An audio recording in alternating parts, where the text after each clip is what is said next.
This is a very good question, and let me start by saying that climate change is real, it is happening now, and it is going to impact virtually every aspect of our lives, from where we live to what we eat to the kind of work we do. It is both an urgent issue and one that we will be dealing with for decades to come. In my view, government has two important roles to play in this. The first is on the emissions side. As you know, climate change is caused by a buildup of carbon in the atmosphere, and that is primarily a result of burning fossil fuels.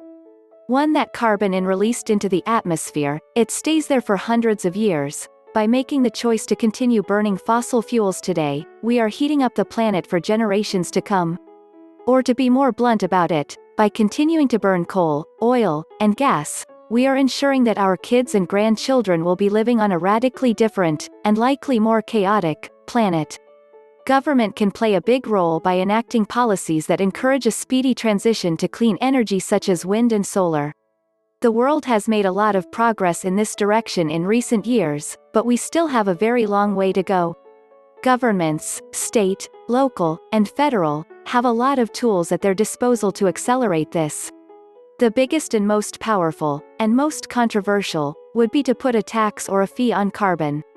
In the US, there have been a number of proposals over the years to do this, but none have successfully made it through Congress, largely because of intense lobbying effort to stop it from the fossil fuel industry.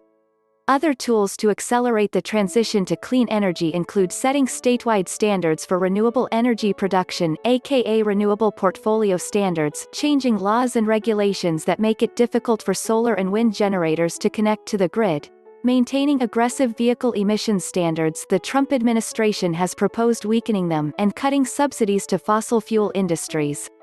The other thing government can do is on the adaptation side.